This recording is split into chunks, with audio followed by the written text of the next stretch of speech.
Hi everyone, welcome. I hope you enjoy what's ahead. We share new stories here every single day, and our only wish is that they bring you moments of escape and entertainment. Thank you for being here. Now, let's begin. It was one of those Sunday nights that seemed peaceful on the outside but carried a quiet unease underneath. The week's noise had finally faded, leaving behind a silence that made it impossible for me to avoid what I'd been pushing away. It was the kind of evening when buried disappointments crept too close to ignore. I never meant for that night to be the breaking point for my marriage. But Sarah, my best friend since college, showed up unexpectedly. She had always had this uncanny sense of when I needed her, even when I hadn't said a word.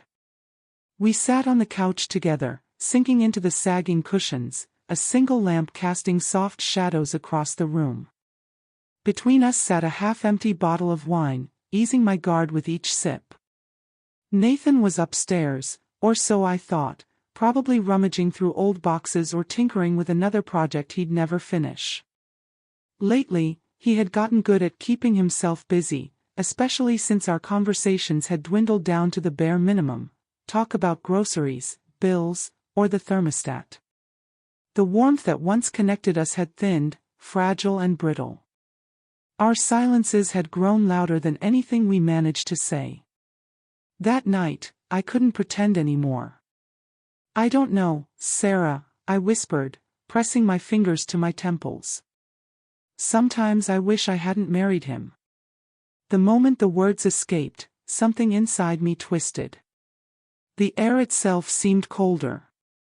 Sarah's eyes widened. "You don't mean that," she insisted, too quickly, too firmly. But I did mean it, or at least the exhausted, hollow part of me did. I loved Nathan, or at least I believed I had, but that love had shifted. It wasn't the rush of passion from the early days, nor the steady comfort we once shared. It had become something heavy, obligatory, more like a duty than a choice. And somewhere in the shadows of the staircase, Nathan heard it all. I didn't see him. I didn't hear a step or a breath. But later, I would imagine his face, frozen in shock, as he listened to the woman he built a life with quietly confess regret to someone else. The next morning, I felt his absence before I confirmed it. The kitchen was silent. The coffee maker hadn't been touched. His boots, usually waiting neatly by the door, were gone. So were his keys. At first, I convinced myself he'd just left early, maybe headed to work or stopped at the store.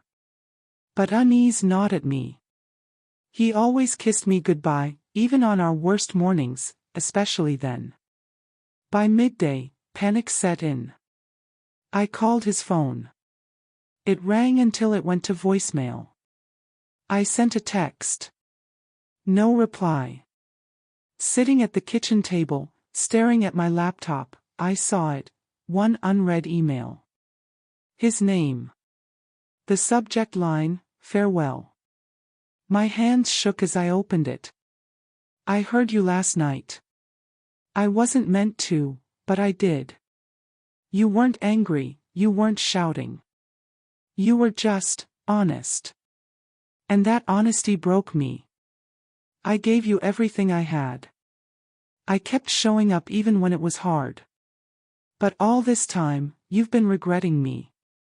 I can't live where I'm only tolerated. Don't try to find me. The divorce is already underway. I'm not angry, I just refuse to be someone's mistake. Nathan." I read it again and again, every line striking like a hammer to my chest.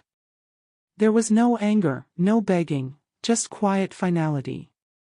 I rushed to his office, desperate to see him, but the receptionist told me he had resigned that morning. His desk was cleared. No forwarding address.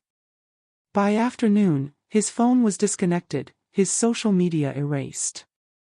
It was as if Nathan had erased himself from the life we had shared. I called his friends, his brother, anyone who might know where he was. But no one did. His brother only said Nathan needed space and wanted no contact. Days later, the divorce papers arrived. Every detail complete, his signature already there. My only role was to sign.